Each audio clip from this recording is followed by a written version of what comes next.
afternoon. Now call to order the Tuesday, March 25th, 2025, 1 p.m. School Board Workshop.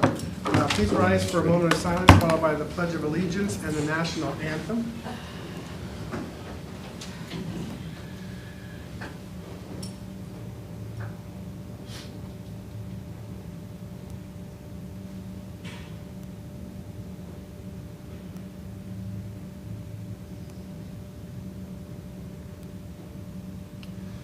Please join me in Pledge of Allegiance.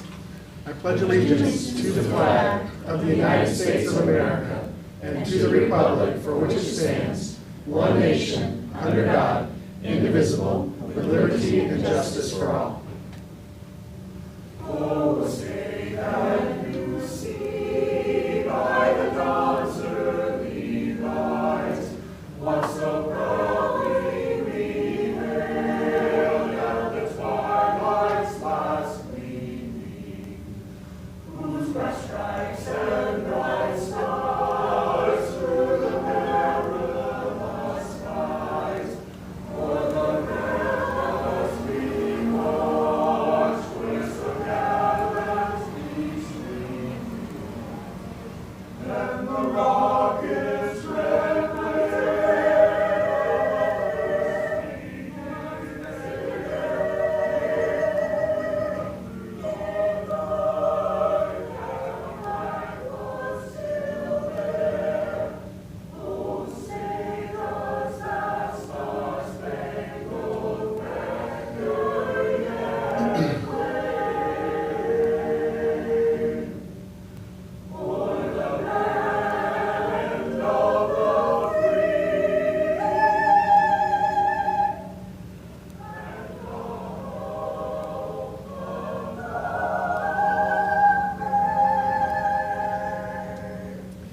Thank you. You may be seated. Okay, we'll do roll call. All right. Lauren Ramirez, present. Janie, Ruddy, present. Derek Bars. Christy, Chong. Furry. LaShakia Moore. Okay. So we will now move on to our board member liaison updates. Would you like to start, Ms. Ramirez? Sure. All right. So, Belterre Elementary School, we'll start with them. So actually, this week is their PBIS, no referral skate party, so they split it up throughout the week. I have 2 kids going there tonight. They're so excited. And for those that don't know what PBIS is, it's like an incentive, for all the kids that are good, so they get rewarded for doing really good things. Science night was a hit that they had, lots of great feedback, and the providers that they use, they're looking at using them again for the science night, so it went great. I did want to show, they have a Bobcat Blast that goes out, and I know a lot of the other schools do that as well, but on there, if parents are reading them, they have different items. One is a religious holiday form. So I know a lot of parents, if they have different religions and potentially need to take off, so there's a process for that. So I just want all parents to know that that's a great opportunity if you need that. We've had so many high school volunteers at Belterre Elementary, so Matanzas, FPC, so thank you so much for those high schoolers. Spring dance was a great time. All the money and proceeds went back to 3rd grade for their upcoming field trip. And I found out it is at the agricultural place in St. Augustine. April 13th is the Mother-Son Carnival Dance. I'm excited. I'll be attending that with my kids. PTO and SAC, the next one will be April 10th. And the talent show that they previously had was great. All the funding went back to the music department. So that's about it for Belterre. Matanzas, Future Pirate Night will be March 27th. So any student that is going to be attending Matanzas, you want to go there on March 27th between 6 and 8. You'll get to look at all the clubs, campus tour, athletic department, faculty, staff, and the sandbar is open. And what's really unique about this sandbar, they have different items, so it's almost like a restaurant. So for example, on March 27th, they're gonna have the Eisenberg hot dog for Major League Baseball, but they have chicken Alfredo, baked ziti, lots of vegetables, so pretty neat. Prom is April 11th. Hard Rock, they have a charter bus. Kids are able to spend $15 and get there safely and not have to worry about valet parking or tips or anything like that. ACE pinning ceremony is coming up in April 7th. Safe School Sports Award was presented to Michael, the athletic trainer, and then FPC actually had a similar award. So that right there, it's very challenging to get. So these two high schools worked really, really, really hard, making sure everyone was certified, everything there is safe. So congratulations for them. And then the free PE, not PE, physical examination, and EKGs will be going on May 21st and May 22nd. And then dual enrollment deadline, April 30th. So April 30th for dual enrollment deadline. EPAC, they had a meeting on March 12th. So they're going to be refocusing the EPAC's attention. April is Autism Month, so they're going to be planning something awesome, I'm sure. The Flagler Youth Center, they host a summer camp. So if you're looking for an affordable, fun summer program for incoming 6th to 9th graders, it's $200, and that is awesome. So it's from June 2nd to July 25th. It will keep that age group pretty engaged. And that place is awesome. They have TVs, video games, books, basketball courts, all that. They have a talent show coming up April 8th, 9th. I believe it's tentative, so I'll have to verify on that. Virtual Teen Hall, so that's this week, March 27th at 7 p.m. Taking care of yourself in and out of school. Our own school board students, Danny and Jahani, will be hosting that. You do have to RSVP. I highly recommend it. Middle schoolers, high schoolers, but you do have to RSVP. You get 5 hours of community service, so it looks wonderful on your resume upcoming for high school activities or college enrollment. And the Flagler School Board Association, so we all were able to participate in the 38th Annual Day in Legislature. We spoke with Senator Tom Leek, House Representative Sam Greco. We lobbied for local things for Flagler County. So it went wonderful, and lots going on, but I'll let you guys take over from here. Thank you.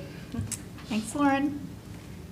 So a big item in our county right now amongst not just my liaison schools, FPC and Buddy Taylor, but also Indian Trails, is the Future Problem Solvers state competition. So we have, of the 36 competing community problem solving projects, Indian Trails I think has like 23. So way to go, Indian Trails. But FPC has several teams competing in the Global Issues booklet. So their topic this year is nanotechnology. If we think we're not challenging our students or providing some opportunities, I think sometimes we're not digging deep enough and also not giving these kids credit. Can you imagine they can compete at the age of 11 in topics like this? So it is a really rigorous, similar to a sports competition. They had to get through the district, and then now they're at the state level, and hopefully we wish them luck to move on to the international level. We've had teams competing at the international level for quite some time, so I wish those students luck, and I wish them off on the buses at FPC. They left on Sunday. I also appreciate all of the teachers who are spending extra time, as well as chaperones who are not only chaperoning students but often are becoming upskilled to score these packets at these competitions. So thank you to all of those folks.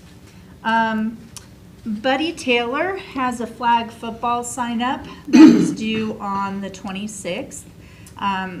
So if you're interested in that, make sure you get on it. I want to congratulate Skylin Hyde as the BTMS Student of the Month. Way to go. And Ayla Kinzer, Student of the Month for 7th grade. And Kyle Paluski, 8th grade Student of the Month at our Eagles campus. They do continue have tutoring and credit recovery. Remember that there is no summer school this year. Be sure to look into that. The grade recovery Tuesday, Thursday, 2:30 to 4. You must have a ride, and on Saturdays, 8:45 to 11.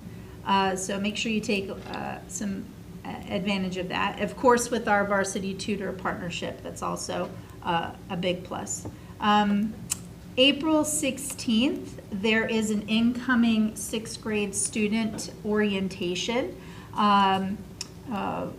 for those getting ready for that middle school life. And there's also an Eagles Expo on April 21st. So make sure you mark your calendars on that. It's a big time in those kids' lives moving to middle school. I know parents can be scared about the middle school experience, but I've had 3 daughters and it has been a lovely experience. I've had them attend both Indian Trails and Buddy Taylor, as well as many community members. Students receive greater flexibility in some of their class choices and their schedule and freedom. And so it's a big milestone in our students' lives. So we appreciate that. And then, yes, we joined the Day in the Legislature, the small county group that I am a liaison for. Unfortunately, I was not able to attend those sessions because we did have some new school board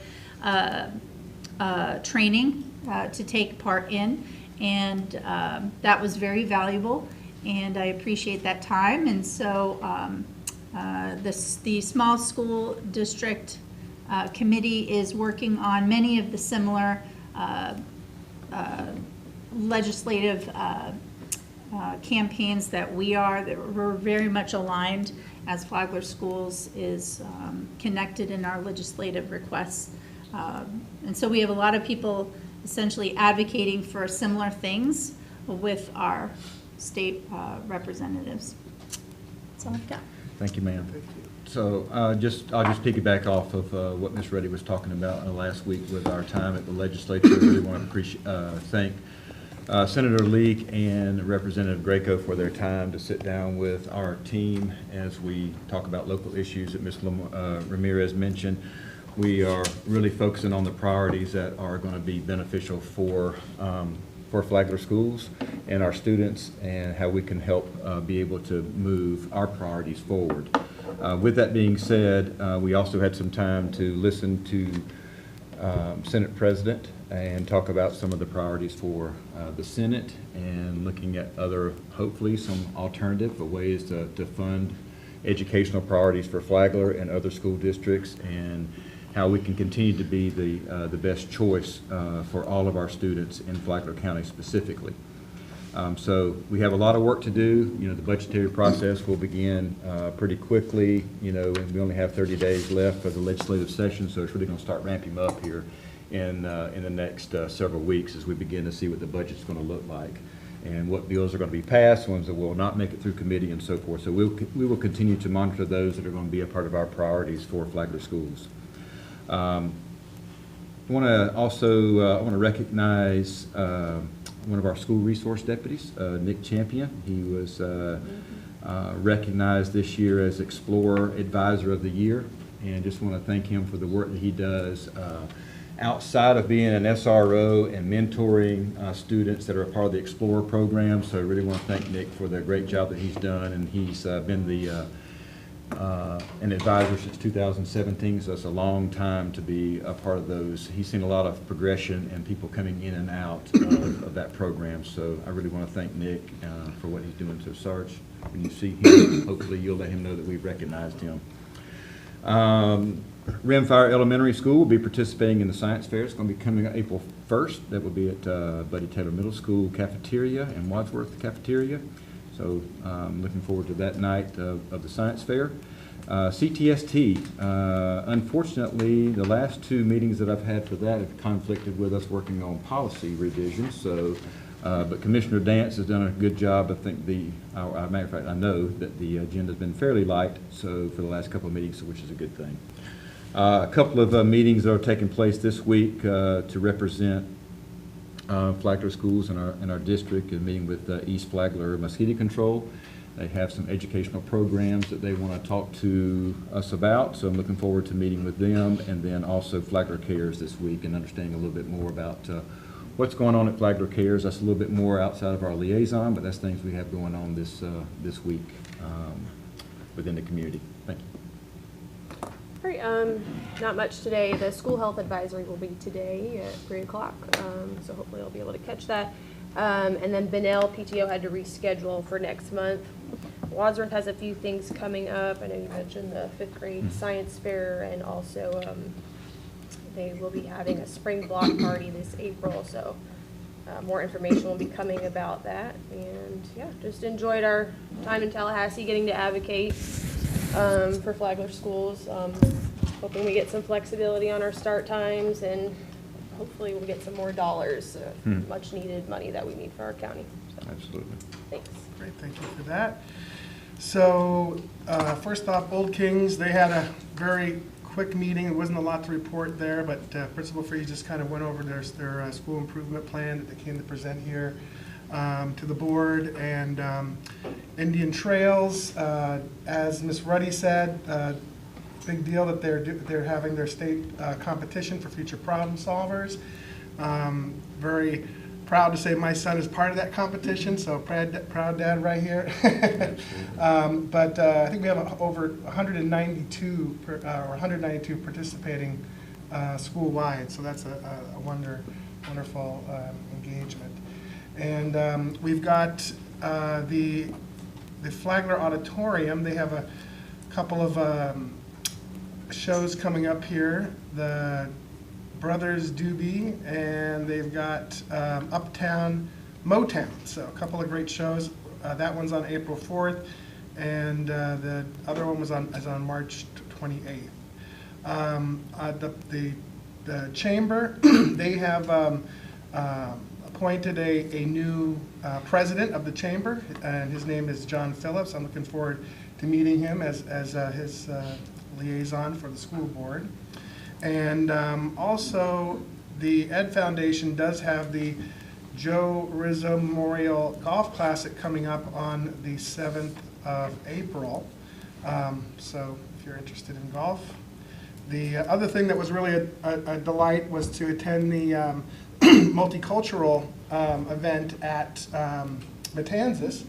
Superintendent Moore was there, amongst others. It was an excellent event. The students were assigned a country. They did their research, made these really nice storyboards.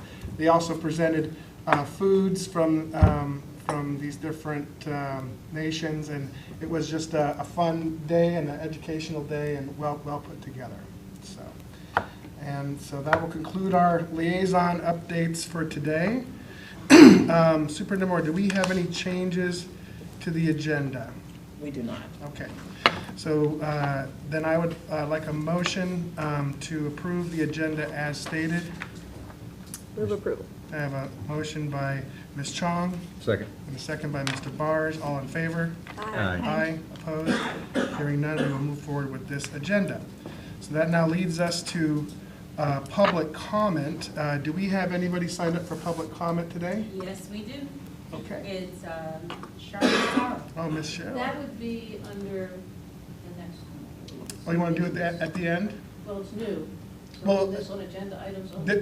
No, in the workshop, it's open to both. I thought so too, but. But if you'd like to wait till the end, we can save it. No, I prefer to. Come now. Come now. That's great.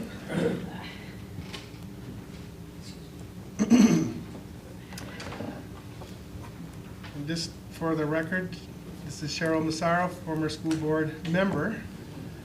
Welcome. Thank you. Thank you. Chair Furry, School Board, Superintendent. In August, I met with Dr. Benzo, is her name, and she introduced me to a program called Catalyst.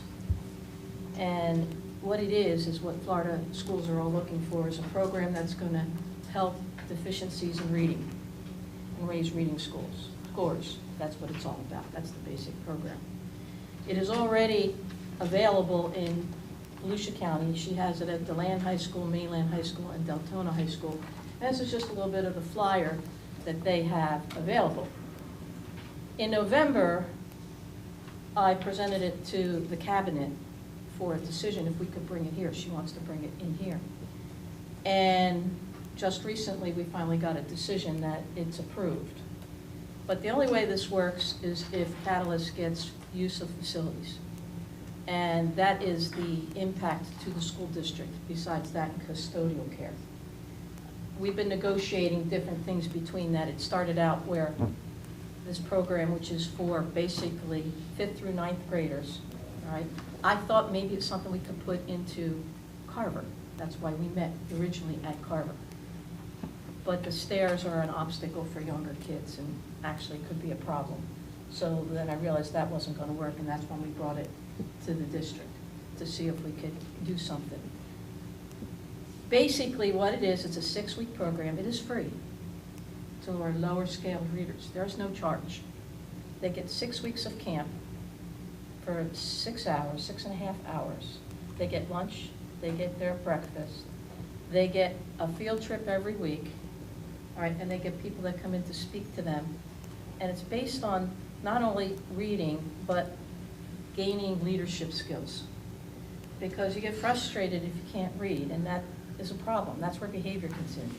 So this program has proven itself acceptable for Volusia County. Why not bring it here to Flagler County? And so that's where we are at this point. Problem we have right now is the fact that is a time issue, because it's based on grants. It's based on fundraising by the Catalyst people, not the school district. Okay, there's no input financially for the school district other than what I've already mentioned. Transportation, they go places and they ask that they can use our buses and pay the school rate as opposed to outside rate. They'll pay. They're going to pay. All right, they hire the staff.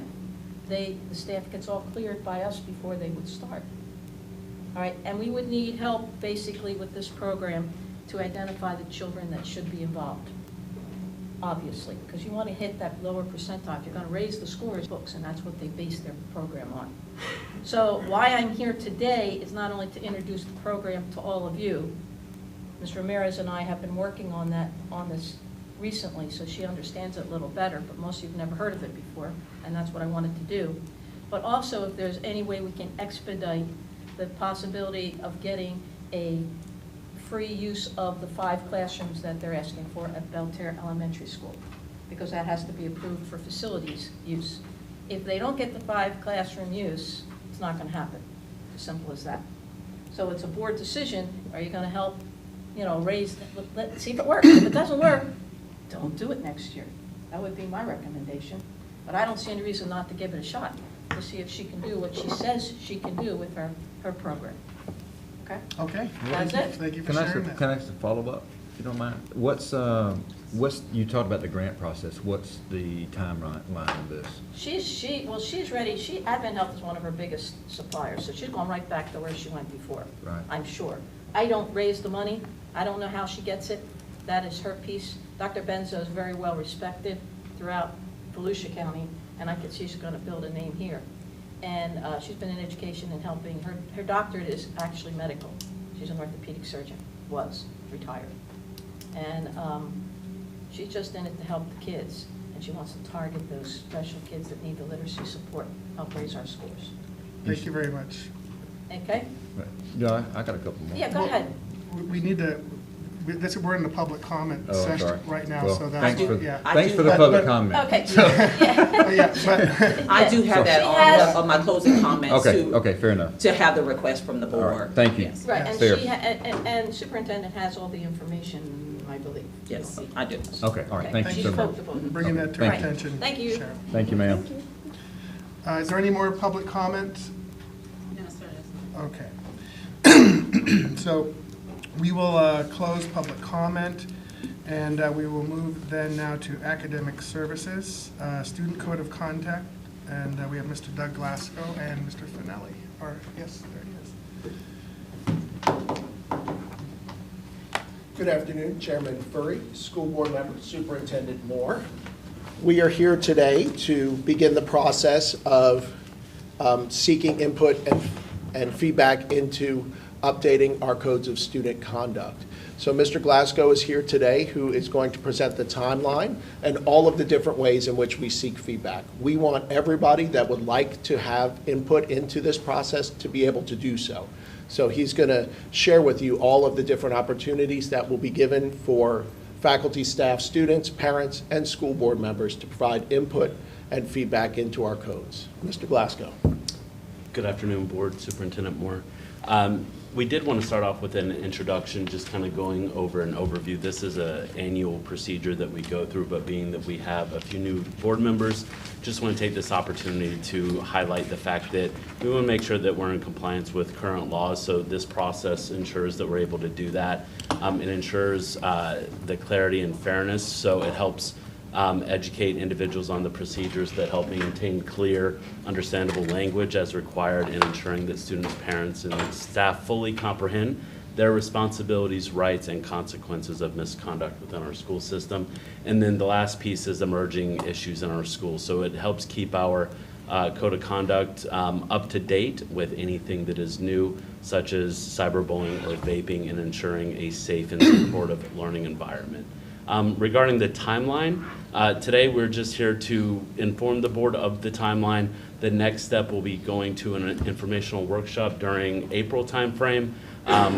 After that, it'll be an agenda workshop, and which we'll be seeking to post for advertisement at the 5/27 board meeting. It'll be up for, it's state statute to be up for 30 days, but we'll have it up for 60 days total. For review, and then at that point, if all goes well, it'll be up for final voting on 7/22 during that meeting.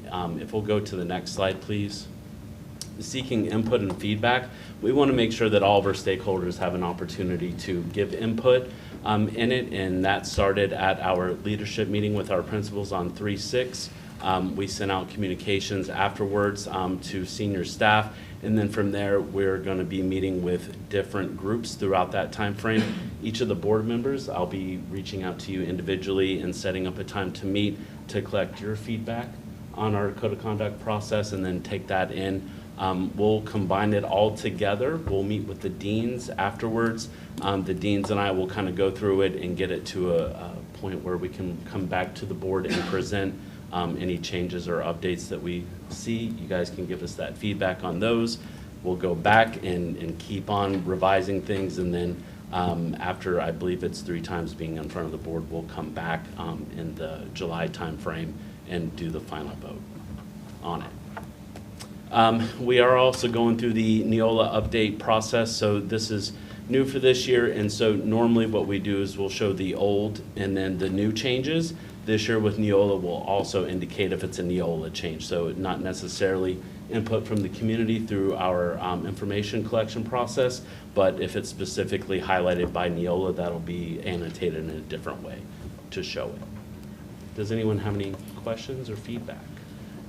I just have one, if you don't mind, just related to the advertisement to community and parents and so forth. So are we saying that that is going to take place on 5/27? Is that where that is falling into place, or are there going to be other spots? So right now, it's currently out there on a Google form. It's on the website. It's being pushed out through social media, and it'll be shared out specifically with the schools in reference to their SAC meetings and any other meetings that it needs to be shared out at. But officially, it'll be posted officially according to state statute at that 5/27 meeting. It only requires a 30-day time period, but the timeline between that board meeting and the June board meeting, it's 28 days. So we'd be out of compliance. So the next time would be that July meeting. So the schools themselves would be putting out, or they already are putting out information related to this? Is that what I'm understanding you to say? Yes, sir. Just to be collecting the feedback on it. We have to post a version of it for individuals to take a look at. So the anticipated recommendations that are being made to the code, that'll be posted at that 5/27 for feedback at that point. So that will come from the schools, but also from the district. We will post as well, informing our families that it is available and how they can submit their feedback on it.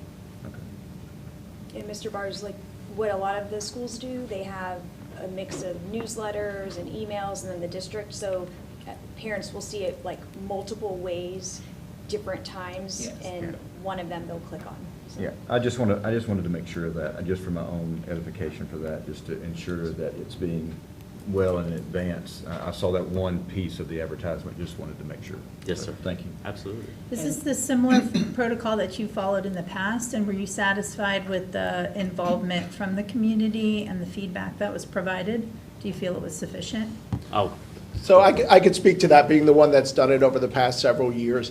Yes, I feel like everybody that wanted input into it had more than ample opportunities to do so. And because we really take the time to set this out in March for a vote in July, there's ample time for everybody, and we advertise for double the amount of time we need to advertise, because we want everybody who wants to provide input and feedback in this to have that time to do so.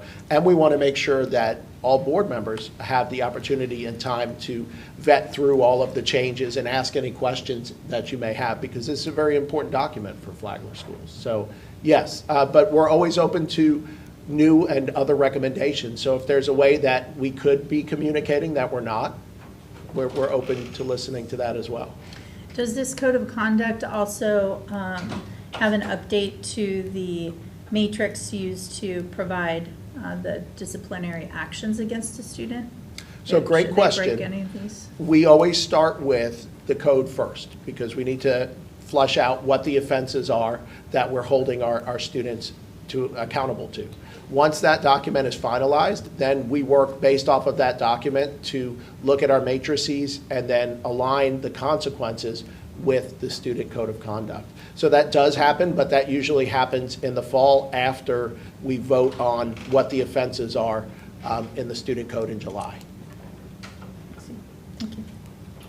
And I know that speaking individually to different board members, that the code, discipline, all of that has been a conversation that either a parent or someone has addressed with you, staff members.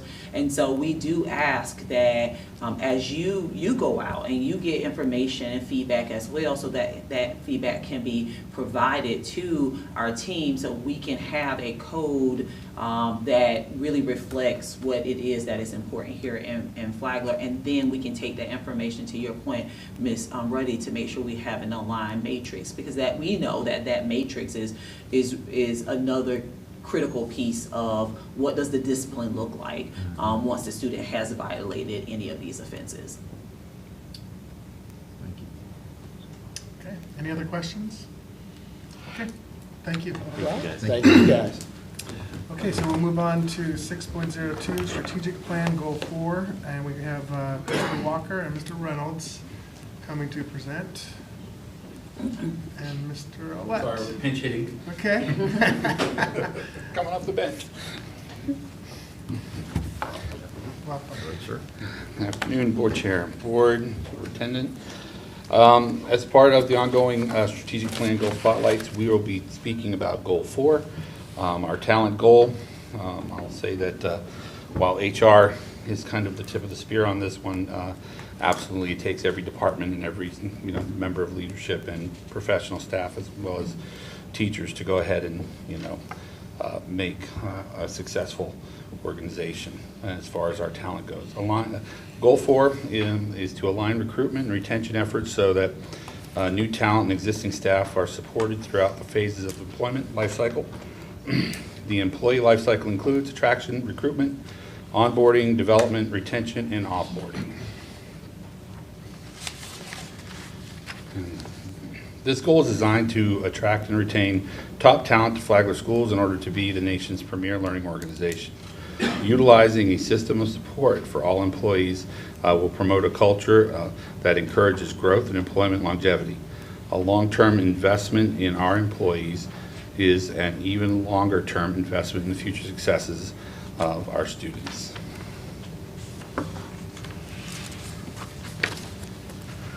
This goal is aligned to our guiding principles: empower others, and teamwork, and our belief that all our educators, teachers, support staff, and administrators, and school board members have special talents and strengths that have a positive impact on the student achievement.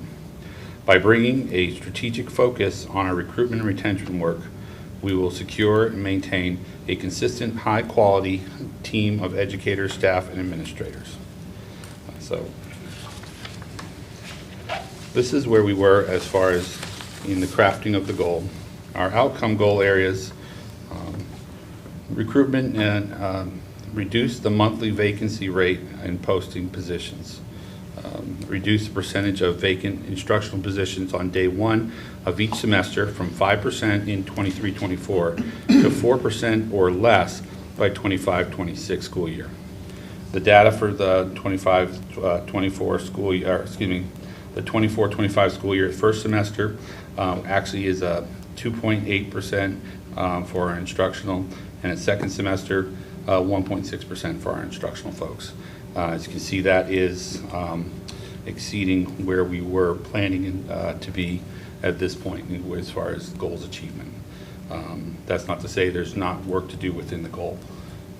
In part two, reduce the percentage of vacant non-instructional positions on day one of each semester from 7%, which occurred in the 23-24 school year, to 6% or less in the by the 25-26 school year.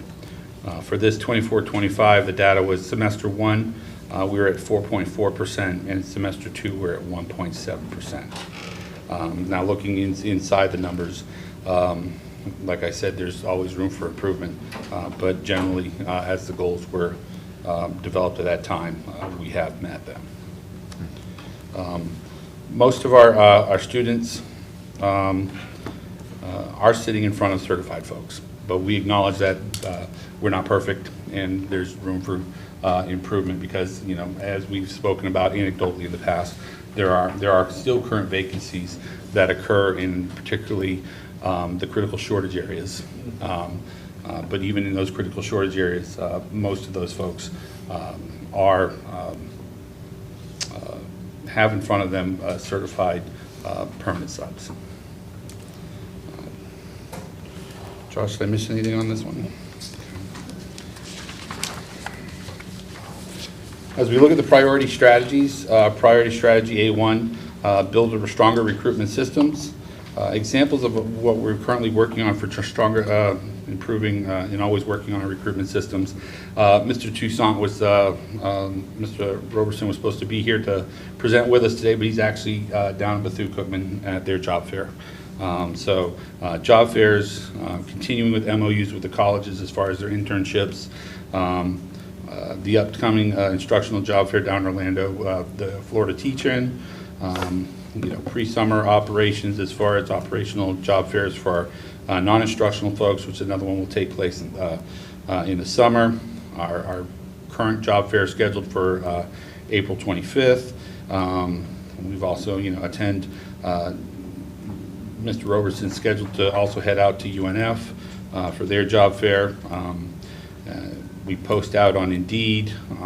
We also work with the new posting board on School Spring, which is also tied to the DOE job boards, and has kind of really expanded our reach since we've begun using the applicant tracking system. As far as goal 1B, expand leadership development experiences and career pathway opportunities. Expanding the knowledge base and bandwidth and developing leaders that provide hands-on situational leadership. For example, I know that Mr. Roberson has done individualized trainings with separate departments and has worked extensively with some departments and their leadership teams. This has been kind of a new wrinkle on that director position as it also applied as a administrator on assignment. We also work with NEFECT on the Aspiring Leaders programs, targeted trainings to the departments, and we've also done some work with FTC as far as their best practices in leadership. I know that Mr. Roberson and Mr. Reeves work together on monthly leadership meetings and continue to participate in the operational meetings as well as far as assisting with leadership pieces. And for 1C, it's create systemic support for employee growth, development, and priority areas, customer service, leadership, and continuous professional improvement. One of those examples has been the establishment of the coordinator professional learning position and its involvement in creating targeted professional development for all of our employees, not only instructional, but also non-instructional. That would be Ms. Amy Farrer in the Teaching and Learning Department.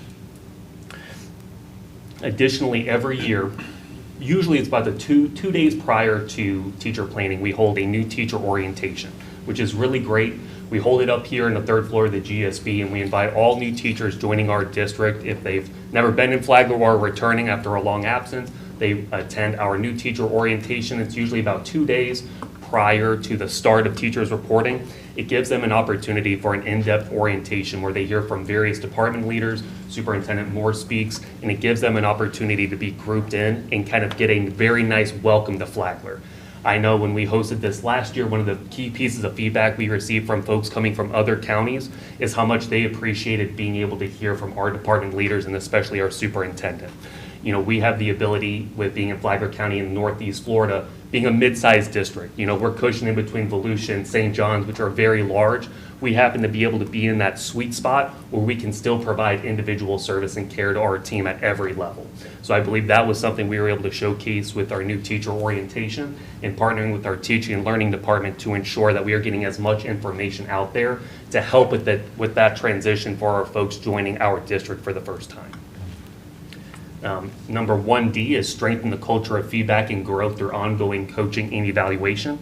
Our PLCPs are a great example of having that system built in for our educators that are coming in with various different pathways to certification, being able to come into our district on a temporary cert and working with our professional educators and our mentors to go in and get their professional certification.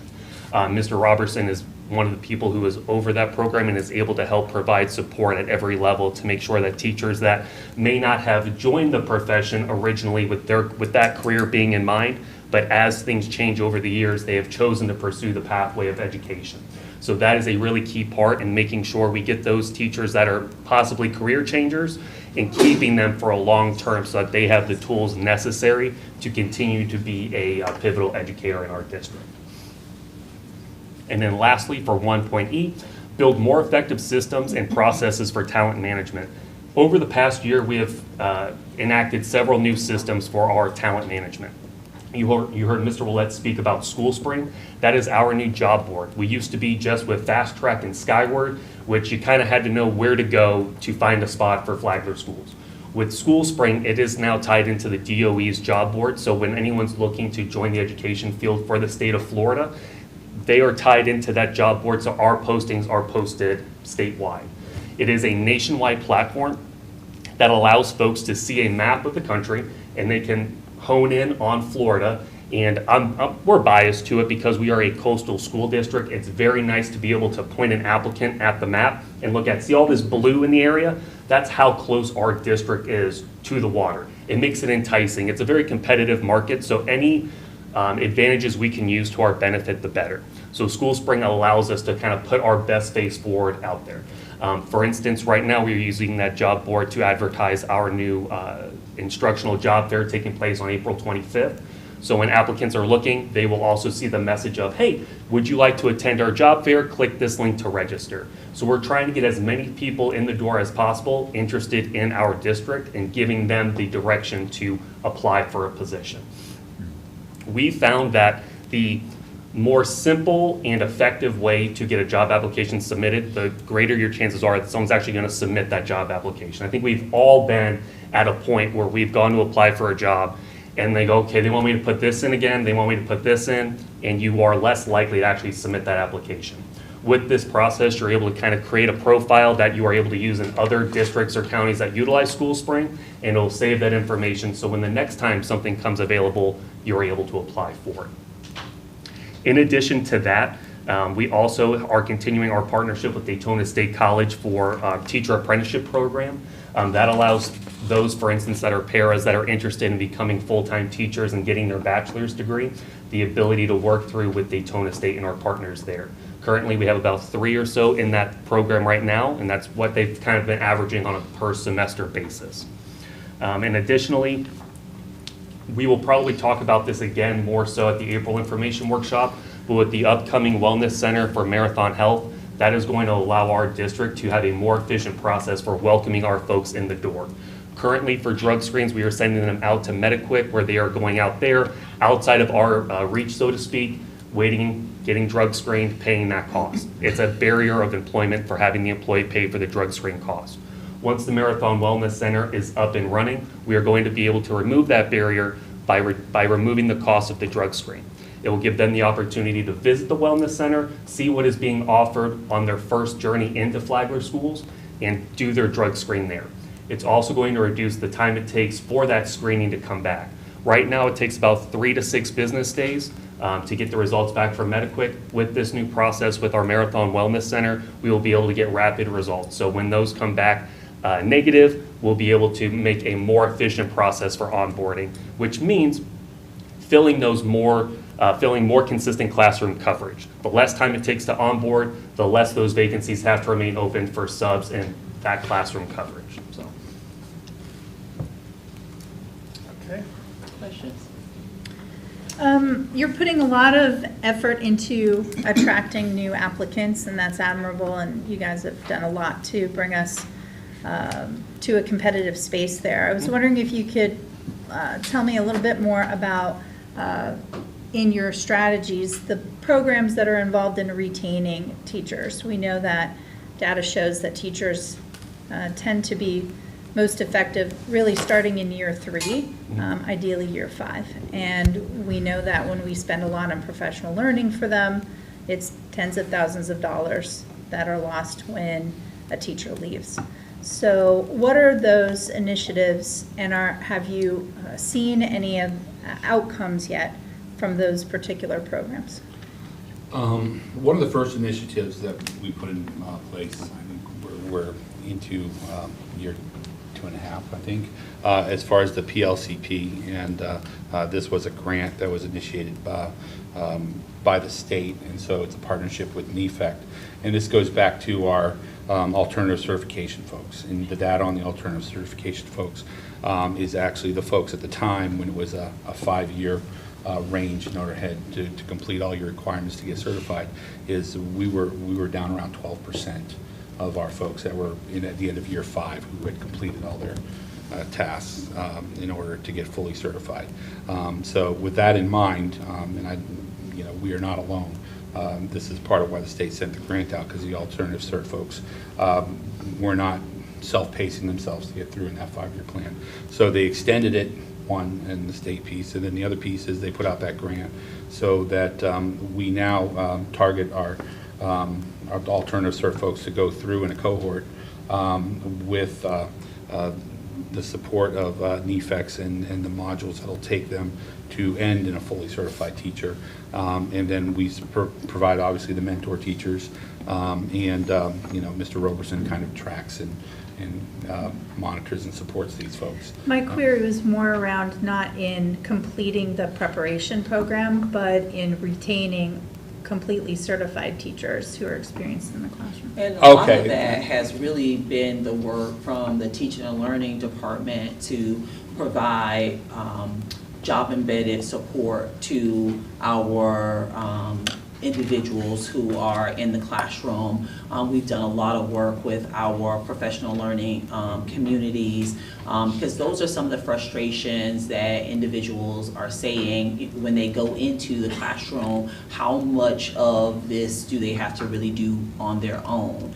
And so the professional learning communities, the support that's provided through teaching and learning, through our curriculum guides, making sure that the resources are there and accessible to them, the support that we've provided at each of our school with our academic coaches at those schools that to be able to provide support, providing mentors to those individuals who are coming in those years that you're speaking of, those 1 to 3 years, providing those individuals with mentors that are able to support them through those initial years coming into education. So a lot of the work around instructional, the retention of instructional individuals has come through the teaching and learning on the classroom side.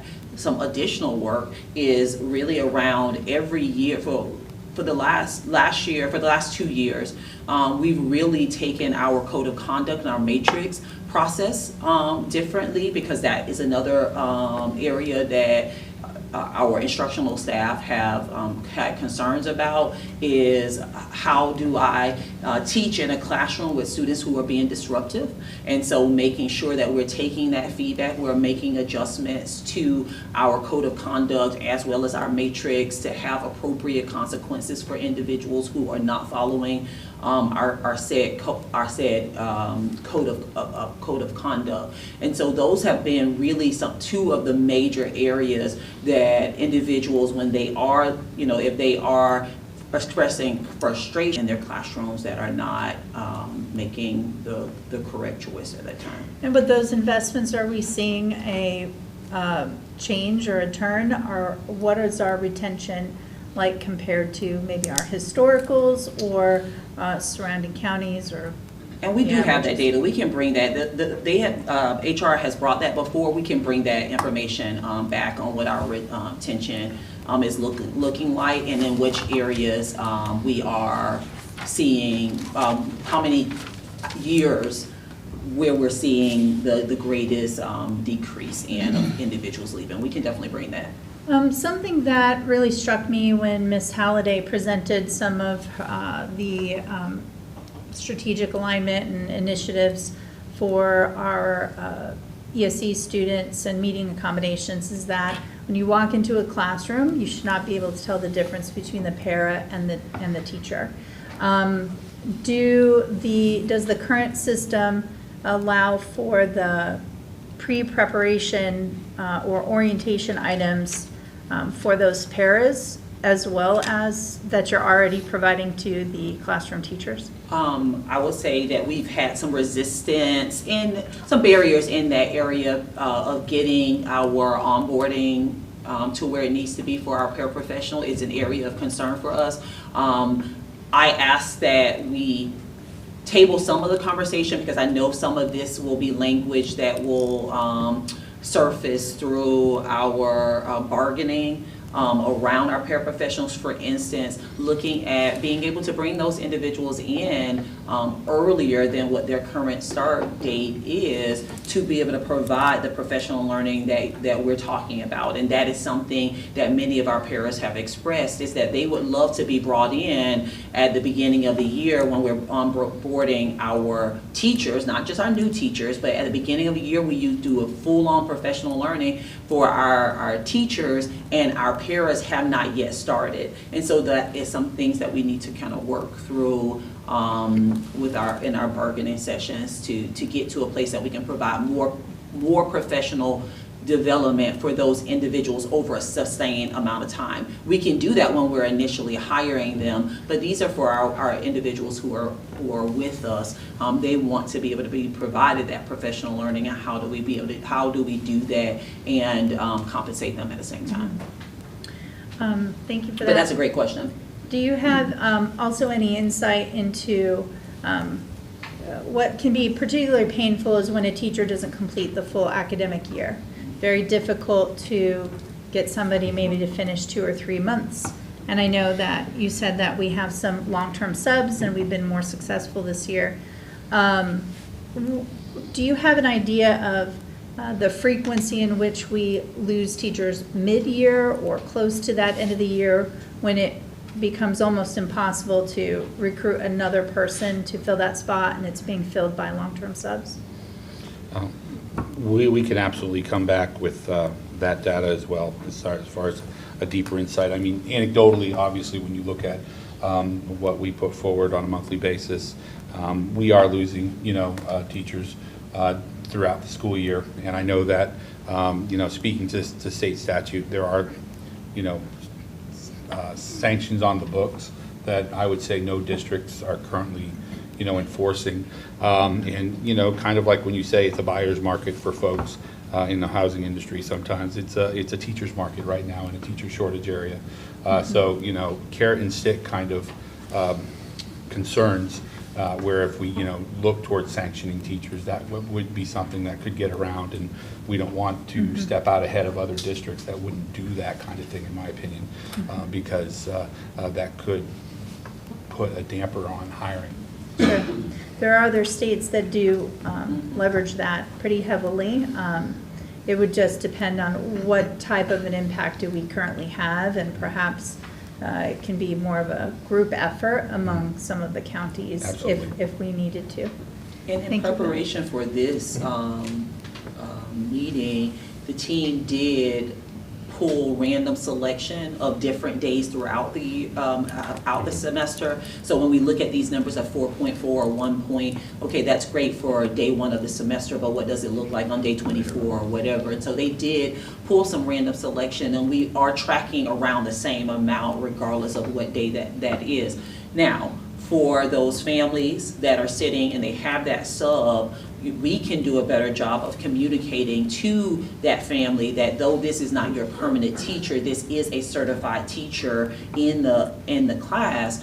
We also utilize other resources for when it's hard to fill and it's going to be a longer period of time. We do have some other resources that we can utilize in order to ensure that the instruction is where it needs to be through some of the Yes, platforms that I've we heard have. that from the community, and my daughter was impacted with that as Yeah. well. And there are, I mean, Me we've too. Every year when we Yeah. talk about it, I'm like, I'm that parent, right? Yeah. That's had that same situation happen. And so how are we communicating that to our families? And I mean, there are a couple different looks that we are exploring. One would be a virtual option where there'd be a supplement paid for a teacher at one location that's in a critical need that would be virtually teaching, their class in person, and then a virtual class at another school. That's something has been talked about. Another thing that's talked about and some districts are using are, the H-1J visas, as far as, taking critical shortage folks from out of the country. We haven't, at this point, seen a tipping point at a critical shortage where we need to do that en masse, but we are definitely in a place where we've explored it, and we have conversations with companies where we could move that way if we felt that it was time. Yeah, there was a presenter down at the new teacher, or new board member training, and I was impressed with some of the information that was shared there. Not ideal. I do feel that the public school system is the heart of our community, and you want folks who are part of that community, and even if we use those visa teachers, they are required to go back. So it's just that they're never really going to be kind of enmeshed in our community, which we would prefer somebody who calls this place their forever home, right? But if we have to, that is an alternative. Yeah, and I've had discussions with other chiefs of HR, actually in a conference we were at down in Orlando just a couple weeks ago, and some of the issues they're actually running into now is they'd really like to keep some of their H-1J folks that have done a tremendous job, and those people want to stay, and they cannot, no matter, Right. I mean, regardless of where they are, they have to go back at the end of this year in their cases. And though our numbers are not at zero, we're definitely in a better place than most districts, running about 4%, between 2 and 4% of our vacancies for both instructional and non-instructional. So we're in a good place, but it's something that we have to continue to be mindful of and continue to work. And I agree with you to your comment, Ms. Ruddy, about how we reduce that impact of our teachers that are leaving within the middle of the year as well. I mean, not just to go somewhere else, but leaving in the middle of the year to even go to a different school within our community as well. It's something that we have to continue to work at. Right. And I just wanted to, just a couple comments. So with the 1D, so strengthening the culture, so I noticed, because we've been meeting a lot of different districts, and like instead of reinventing the wheel, hearing things, Leon County, and we were just in Leon County, they offer things that at restaurants, like local businesses that are partners, and I feel we have a lot of really, really good partners, business partners, but they offer things. You walk in a restaurant and they have a plaque and it has a QR code. Support your local public school teacher. Scan this, and they get a free lunch or something. They have all these incentives throughout the district, of like that one specifically. So when I saw that, and now this is perfect timing today, but I know probably some of you have seen those if you were out and about in Tallahassee, but I think adding something like that to really strengthen the culture, that would be really ideal. We just have so many really good partners that provide a lot of donations, like monetary, but also specific, items. I mean, it could even be a party for their class, but it could be something as them getting their nails done or a massage, just basic. Yeah. But I think adding that more and more could potentially help retain, because it's not always, the grass isn't always greener on the other side. It's how you feel, right? And then also the apprenticeship. So I'm really glad to hear you said 3. You said there's about 3? Currently, Okay. yes. So the last one that was hired at Rimfire, so she was an apprentice student probably 2 years ago. When I went there, so school board, just as, volunteer, I heard so many great things about that student at the time, and now she's hired. Yeah. So I think this, opening that up, and I know they can only probably take so many apprenticeship students, obviously, with accreditation for all of that, but for those students that we get, a recommendation would be, hey, let's make sure they feel loved and welcome. Send them cards. Hey, how's it going? Make sure everyone knows, hey, you're an apprenticeship student in training, because even though it's only 3, that's still 3. And the one we had, best one I heard, So I really like hearing that. The fingerprinting, do we have mobile fingerprinting? I know there's one local, but that could be an opportunity to make it easier if we don't already do it. So for fingerprinting, as of right now, we are partnered with FieldPrint, meaning when you get hired on, you can go and get fingerprint anywhere in the state of Florida using your FieldPrint code. What's going to be changing as of April 7th is we are actually moving to the ACA clearinghouse, meaning, and it's a whole new... It's across the state. Yeah, Yep. whole new across the state. It was initiated through ACA. There are hospitals and other local agencies that utilize this service. And the idea behind that is, say in 2 years or so, you went and got fingerprinted for Volusia County schools. Well, now an opportunity has arose at Flagler schools. Well, instead of having to get re-fingerprinted, those fingerprints are going to stay in the clearinghouse and they'll just transition over to Flagler.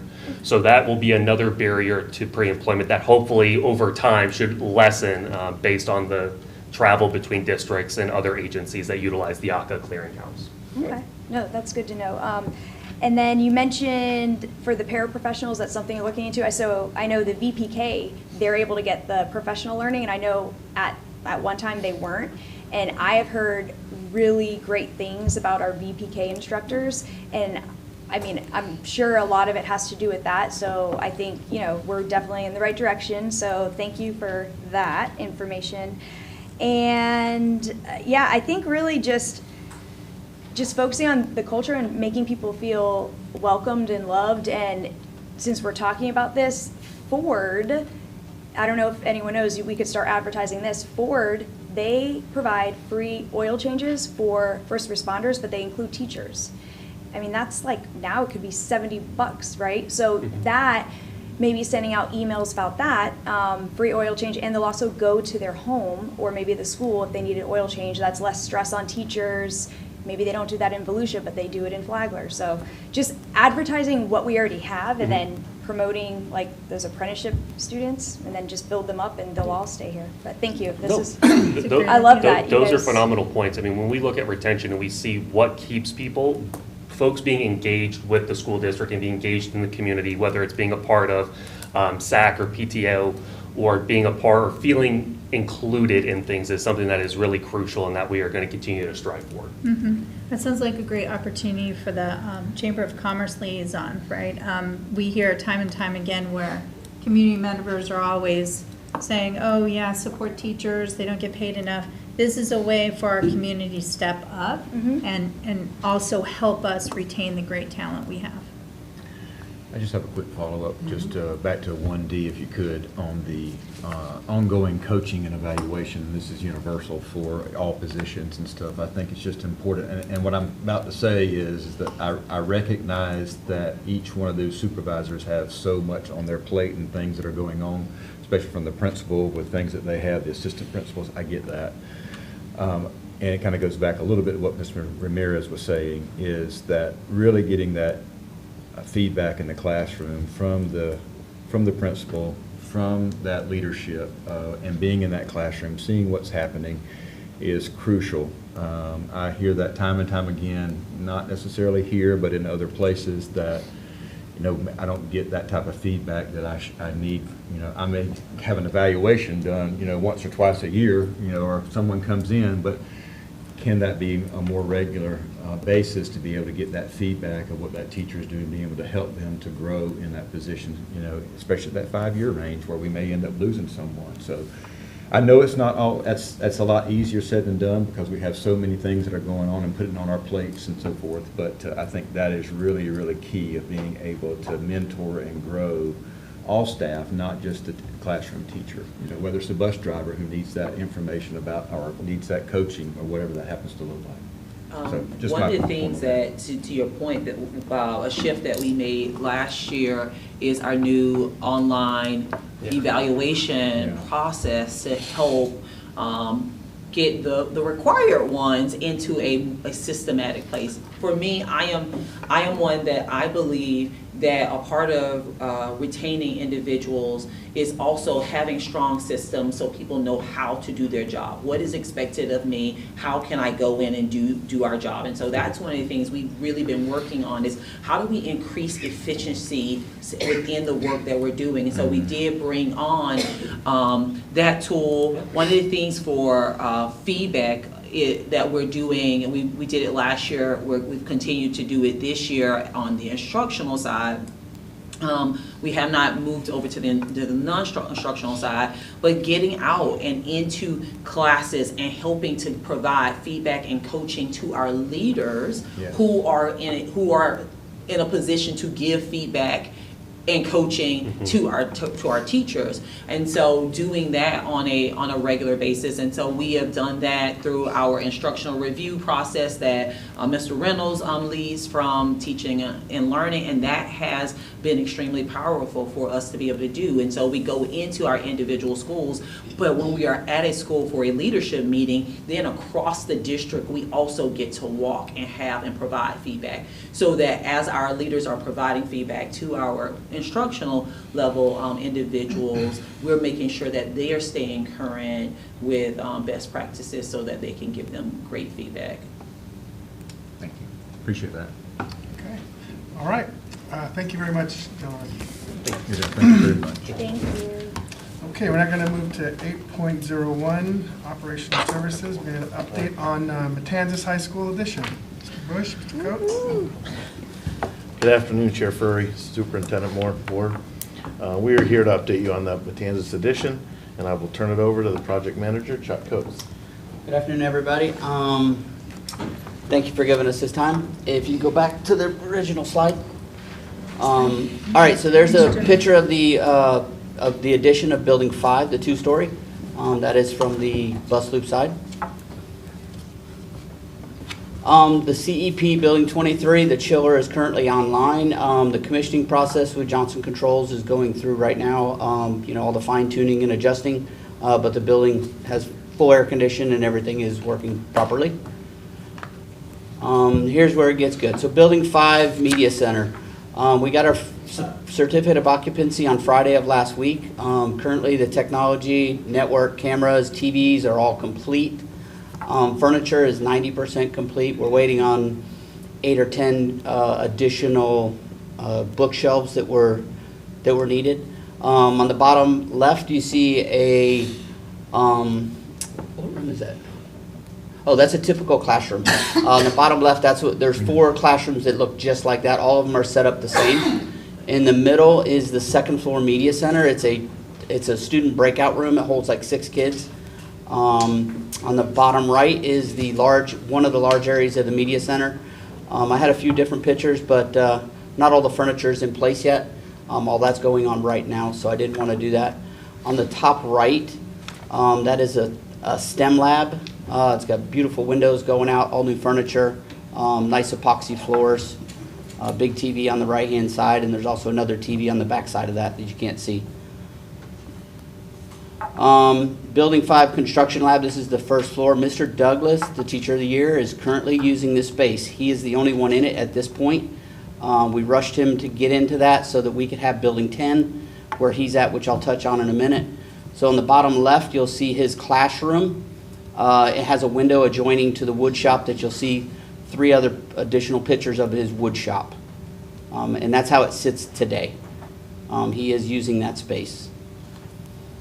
Okay, building 22 is the multipurpose. The punch list is in process. The pile of stuff you see on the right there is all PE equipment that was purchased for specifically that space for the PE. And on the left-hand side, you'll see the big M. There's going to be a medallion that goes on the side of that building to kind of get some color out there. Building 4 cafe and which is referred to as the sandbar. Most of you have been in this space. This is the additional cafeteria. Ms. Bozeman gave me some pictures today of students in there, but I pulled them out because I wasn't sure if I was allowed to put students in there because I wanted to show you guys it being used, but I just wasn't sure of that policy, so I went ahead and pulled those pictures back out. Here's some pictures of the exterior. Top one is just another angle from the bus loop. Bottom left is it's technically the west side of the building, so that's building 9 facing to the new building. On the bottom right is the back side of the wood shop.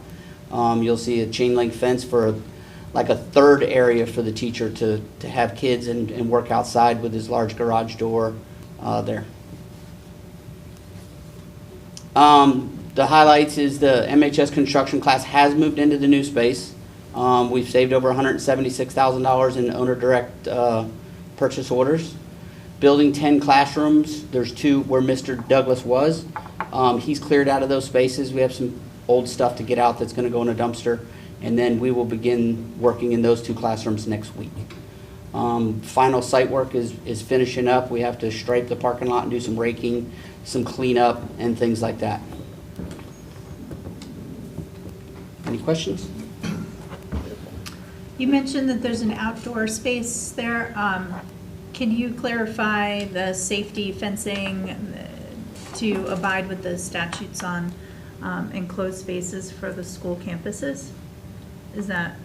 It's currently going to stay like that. It's housed within the school gates, and just outside of that, kids transition 7 times a day from the main building past there. I'll let Corey talk about this, but we did discuss whether that needed to be covered or not. No, it meets compliance. There was conversation about was there a need to put any type of blackout in that space, and it was determined that it does not need to have that, because that gate will be locked as well. Mm-hmm. Yeah. I was going to ask a question about your punch list that you had there. Any concerns with any of those things getting handled, taken care of? Are they major, or most of it just minor? Most of it's just minor. The deficiency within the air conditioning system that they're doing, it's going to be an extensive punch list, but it's all control issues, wiring, sequences on how the air conditioner does different things and builds ice and all that stuff. It doesn't affect day-to-day operation. And they're working through all those. So any list from this point out, we've told them they're going to be working from 3, unless Ms. Bozeman's been really cooperative about this. If it's outside the students and they're badged like they're supposed to be, they can work outside. But inside the classroom, their new hours for punch list are from 3 to midnight, whatever they do. If they have to do anything, they have to come in after hours or schedule it appropriately with me or Ms. Bozeman. And my other one was, you didn't touch on it too much, but I like the piece that, if you go back a couple of slides on some of the cost savings there. Oh, that was the last Last slide. Was? Right there. Yeah. Yes. I'm going to touch a little bit more on that, but I think that's a good story to tell. Yeah, I'll let Corey. What we try to do when we're doing construction is that the ODP, owner direct purchases, is tax savings. So even though that we don't, when we purchase something, we don't pay tax, but through a contractor, they have to pay tax. Mm-hmm. So on larger items, usually we try to look at something, a single item, 5,000 or more, then we get with them and say that we would want to purchase that. So they had that, let's say that cost was 5,000, but they had tax on that. When we purchase it, then we obviously pay whatever the cost is, but now we don't have to pay that tax savings. So through the project and multiple different purchases, that's what we save by doing that. which on the back end, there's a lot of paperwork that has to go back through our department and getting the money back and forth and changing the POs, but it's still a savings. We try to do that on all of our projects that we have moving forward. We're trying to do that as much as possible Yeah, and be as efficient as we can. That's the piece that you need to continue, we need to continue to tell the story off of that, because it's easy for them to just take it and run with it, Yes. and they can purchase it, but you're taking the extra time to make sure that we're being physically responsible for those contracts that are going out, or those purchases that we're having for us to save those dollars, so thank you very Even much. if it costs a Well, little bit it's- of work, right? Correct. Absolutely. That's correct. This team is definitely doing that. Great job on that. And my other one was a security question that she mentioned, so that's all I've got. Thank you. I've seen some programs where for school building in particular, it's a one-house operation, meaning the architect, the supplies, the staff that actually builds. And so there is less overhead as well as fewer change orders from start to finish. I was just wondering if you guys, in reflecting on this project, would think about pursuing or taking a look at something like that in the future, or anything that you want to almost take a note of, so that in the future, should we have additional expansions or new builds, we would have done differently. So that is one of the, since I've been here since 2005, that's always been a challenge depending on the board. And what we're looking at is whether it's hard bid or you do construction management. When you do a hard bid, there's a dollar amount they bid on it, and then it tends to have change orders throughout the process, and that's what this project was.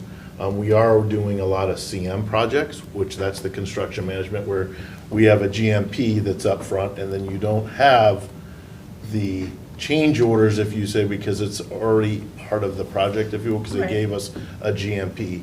So that process, we do that on some of that now. Okay. We haven't done it on a large project.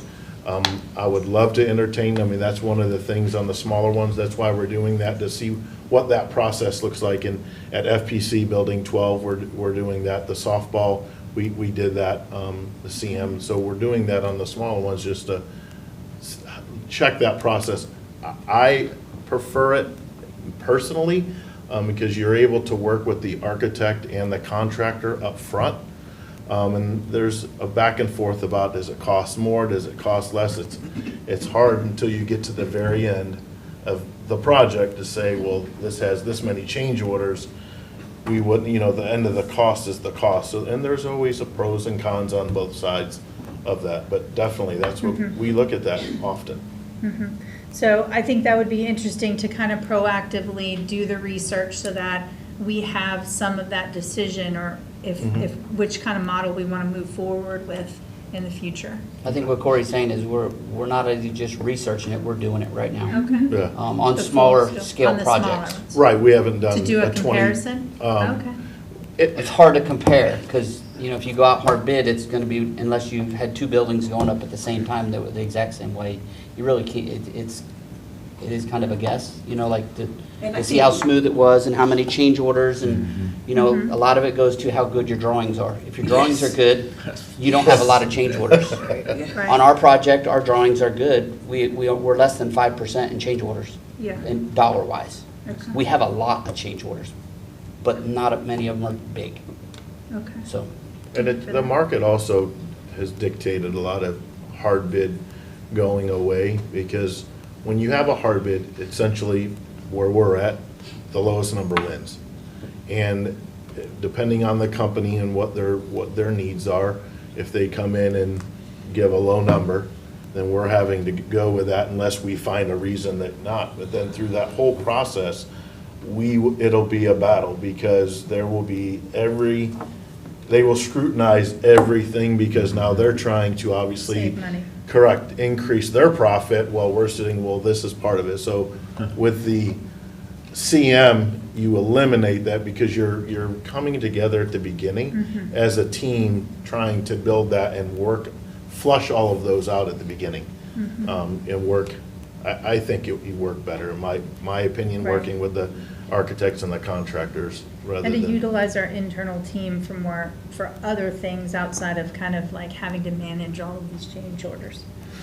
Well, we still have a project, I'm sorry. Yeah, and once we have an opportunity to sit and reflect on this project, which has been the largest project that we've done in a while here, we'll have that opportunity to really look at what did this take in order for us to get to this place. You know, I see Joey in the back, and our classroom spaces and the furniture and all of those things are really his mastermind. But what would that have looked like if we put it all in one package and then those individuals, you know, were to bid on that all in that one process? So I'm excited for the opportunity for us to really be able to reflect and say, okay, what did this really look like, and you know, would we have considered to go in a different direction, knowing these pieces of it? And I think that will help prepare us for as we go forward in the future. Absolutely. But I just want to take a moment to recognize Chuck and the work he has done with this project. He has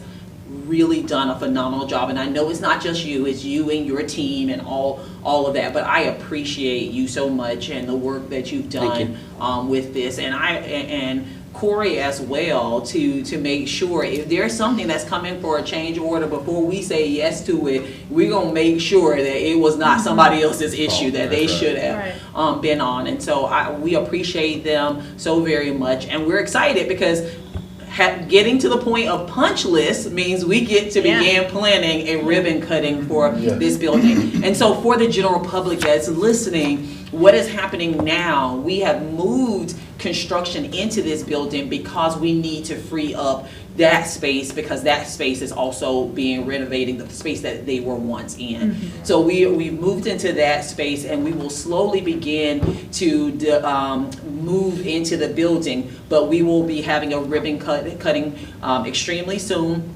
What we're going to do is, right now, it is we are wanting to keep it on a board meeting day and allow for some consistency of people to know, but also I make a recommendation that when we do it, that you hold your board meeting there at Matanzas in that media center in a different environment, so that we can invite our community in to see the space, but you get an opportunity to sit in that space. And we may can arrange for you to have some type of dinner at the sandbar, but we'll have the meeting in the media center there, and it'll give our community an opportunity to see that. I think that your 3 o'clock meeting will allow for us to safely release our students. We may need to make a slight adjustment with the time, but it will give us an opportunity to invite our community in. So I ask you to begin to formulate a list of individuals you would like to see a special invitation go to. I'm glad Ms. Macero is here, because I would say that we should also ask our former board members to be a part of that process, as well as for them to provide a list of individuals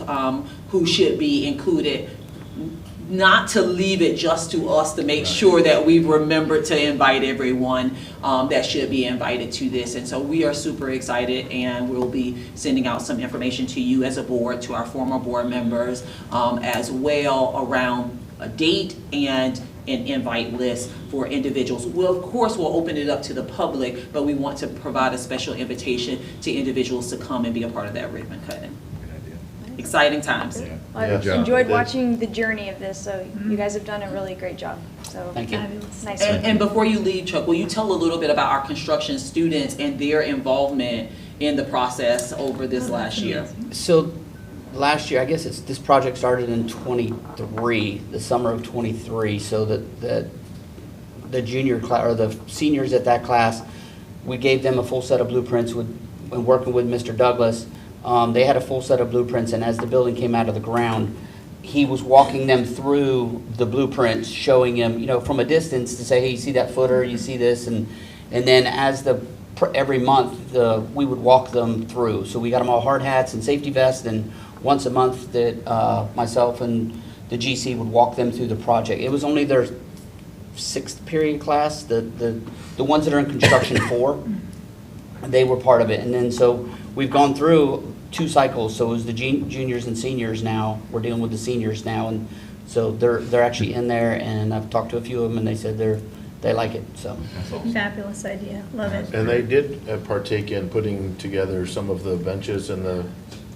And they're glad Oh, to and, do that. yeah, and so part of the furniture that Joey put together, the package in the wood shop class, Joey's plan was to buy furniture from Home Depot, or, workbenches from Home Depot. So we purchased them through purchase orders, and then, we brought them out there, and his wood shop class assembled them. And so then I just had to get them a dumpster, and then they put all the trash, there's a lot of boxes they put in there. So that's gone through pretty well too, so. That's fantastic. So they've been involved since the beginning, most of them. That's great. And there's a couple that asked some really good questions. I bet. They're gonna remember that forever. So Mhm. this is pretty Absolutely. neat. Thank you All very right, much. Appreciate thank you it. very much. Thank you all. Thank you. Chair Furry, may I request a slight adjustment in order to address the catalyst? So may I address that now? Because I would like for Mr. Bush to, I know he's looking like, what do you want from me? I would like for Mr. Bush to pull up a document for your reference of the list of organizations that you provide space to just go along with the request that has been submitted to us. If you're okay with us doing, me doing that portion of closing comment now instead of after. Sure, we can do it now. Okay. So Mr. Bush will bring that up for us. So we have received a request from an organization through Catalyst to utilize our space. And the process that we take is first to identify and place all of our summer programs that need to be in our building. And once we identify if there is capacity left, we work with different groups and organizations. Over the years, it's been the same process to identify if there's space within the location that we're gonna have summer programs, if there's space for them to utilize. And so we have gone through that process. We've identified from a request that was made to use space. We do have space that is available. A part of this request is a request for you as a board to provide that space free of charge.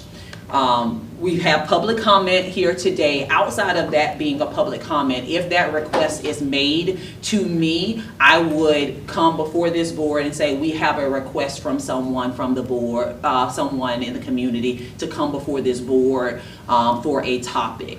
You as a board will decide, yes, we're going to hear that topic, we're not going to hear that topic. So we have this request for a use of space. I'm not asking you to make a decision, but I am asking that we are able to follow our normal process, if that is the will of the board, to bring that before you that would allow for us to identify if you as a board would like to add this group to your list of use of facility for free, or if you don't want to go through that route and you want to go the route of having them have a charge or a different charge for the use of that space. Has this, this is the first I'm hearing of this organization, so I would just ask, have we vetted that they are not politically or religiously affiliated? They are not. We have. That can we identify what the source of their grant funds are? Who's funding this? We do not have that information. Typically, that does not come through us. This is brought to us through a use of facilities, typically, right? Use of facilities, they would go on, they will rent the space. We would have limited involvement in it. But because the organization is wanting it for free, then they would have to be added to the list of organizations that you provide space for free. I like to add, so this specific program, so the reading, so an initiative, I think, for all parents, and especially Flagler, is kindergarten readiness, reading. A lot of our high school faculty, they see their high school students that can't read, and so they slipped through the cracks. So this program, and I researched it a lot the past few months, it's been going around in Volusia County for over 10 years. So it happens every summer at multiple different locations, and it's been going over for over 10 years. And there is data that supports that their reading levels are increasing. And so I think from my perspective as like a school board member, but just a parent with children with reading challenges, this is what we need. I think And my ask today, just to be clear, my ask today is not for you to say yes or no. My ask today is for us to bring this before you as a board so that you can make a decision around your use of facilities, because that is where it is. That is what our ask is, because there is no way for us, you have policies and procedures that govern this. But if someone wants space for free, this is the only way for us to do that, is to come before this board and you say, yes, they can have it for free. Yeah, I would recommend like free facility use for a board vote. So we're not bringing a vote, but we will bring it back to you for another meeting. Yeah. Yes, and it will be this list, and it will be the question that we're asking is, do we add them to the list of individuals that you provide free use of facilities for? And you as a board will make that decision. I would also like to just receive some more information on the overall program. I can send you the proposal that they have. Again, it has limited information, but it may not have all of the questions that you are asking. But I'm sure with us putting this on a meeting, Ms. Benzo and her team will provide whatever information is needed. They will be willing to provide that. So what I'm hearing is, yes, we are able to bring this forward before you for consideration of use of facility, a waiver of use of facilities. Yeah. I think we need to, I mean, the answer is yes from my perspective, we just need to hear more about it. I mean, I had a few questions, but I think it's solved. But Okay. So we'll bring it back to Yes. under their agenda. We have consensus. yeah. Okay? And who would be the internal team contact in order to forward the questions we'd like to see to make a decision on that? We can,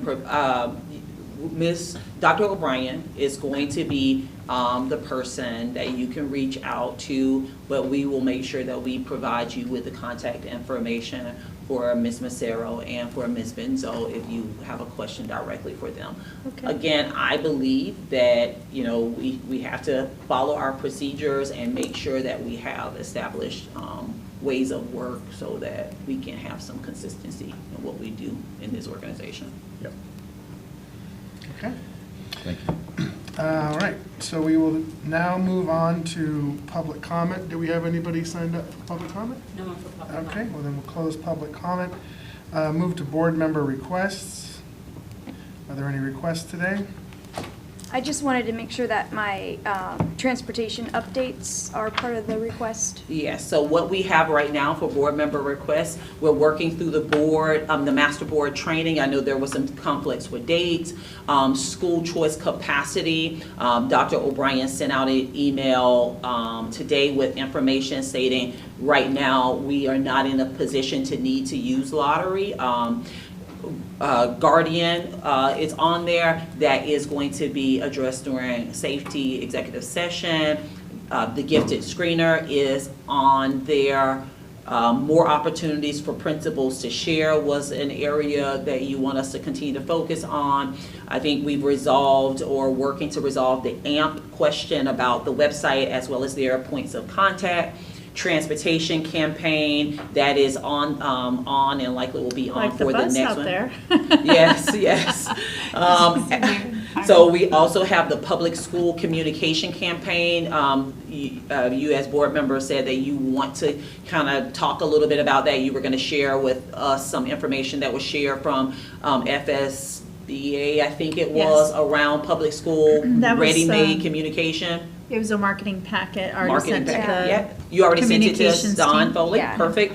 tobacco zoning came up. That will come when we discuss the tobacco policy that this board already has, so that is when we will discuss that. And there is a request to bring in an organization that does the co-op insurance. Those are the items that we're working through bringing forward to you. When we look at these board member requests, remember that we will sit and identify priorities of them being placed on the agenda, but we will get them all on the agenda in a timely manner.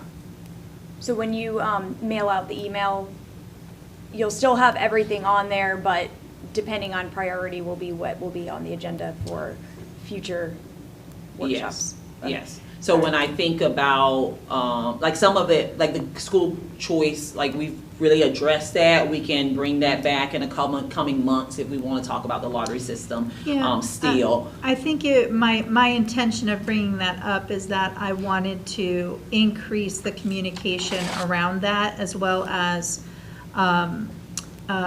clarity on school choice around sports and hardship. And because the feedback from the community is that they're not really sure it's fully transparent, there's some confusion. So I feel that we could maybe do a little bit better job of holding maybe an informational session or something that, and I know you've done some great work in putting out on Facebook, I've seen things, but maybe a little focus group. What from parents do they need, right? We keep kind of guessing on how to outreach, but there's confusion around the sports, the hardship, and what to do if the number of seats aren't available. Yeah. What does that process look like? And we definitely can bring that forward. I'm glad that you added the sports because I was not looking at that lens. One of the things that we really pushed this year and we will continue to push is for our high schools specifically, we want our students to be a part of a program of study. And so if you apply for a program of study and that's the route we want individuals to go to get accepted into our different high schools. When it comes to hardships, we are going to open up windows more frequently for control, open enrollment, or choice for individuals to have an opportunity to get in at several different times throughout the year in order to really reduce the hardship and the amount of hardships that we were receiving. Because what we did find is that individuals were filling out a hardship because they missed the deadline for a program or they missed the deadline for controlled open enrollment, and that's not what the hardship is for. And so we've taken that feedback and said, okay, let's open this up more frequently in order to allow families an opportunity to get into the school of their choice, especially when we begin the school year initially. For me, I want families to be in the school that they want to be in at the beginning of the school year. It allows for us to staff that school appropriately and all of that. So we've done all that we can right now with the information that we have in order to allow for that to happen, but we will continue to work through that. But we will bring school choice. I'm glad that you mentioned that because we were looking at it from a different angle. So thank you. Okay, so we will move on to closing comments. Any closing comments? I'll save them for tonight, other than thank you for the opportunity for going to Tallahassee. It was great. Like, the second part of new school board training, learned a lot. I mean, I've already taken back specific examples for things, so I really think it's good that we're a part of that organization because we're lucky because not every district is. So thank you for having us be a part of that, and then I'll just look forward to tonight, and thank you everyone for all your help with emails and questions. Yeah, similarly, I'll just reserve most of my comments for this evening, but really encourage the public to be a part of the legislative process. It was really exciting to see a lot of everyday folks out there meeting with their representatives and advocating for their causes. And that's part of our system, what it's there for. And I appreciate our support from the Sarah brothers, as well as the Senator Leek and Representative Greco for extending their time during a very, very busy session. Thank you. I'll reserve. Okay, See you tonight. all right. Superintendent? Welcome back.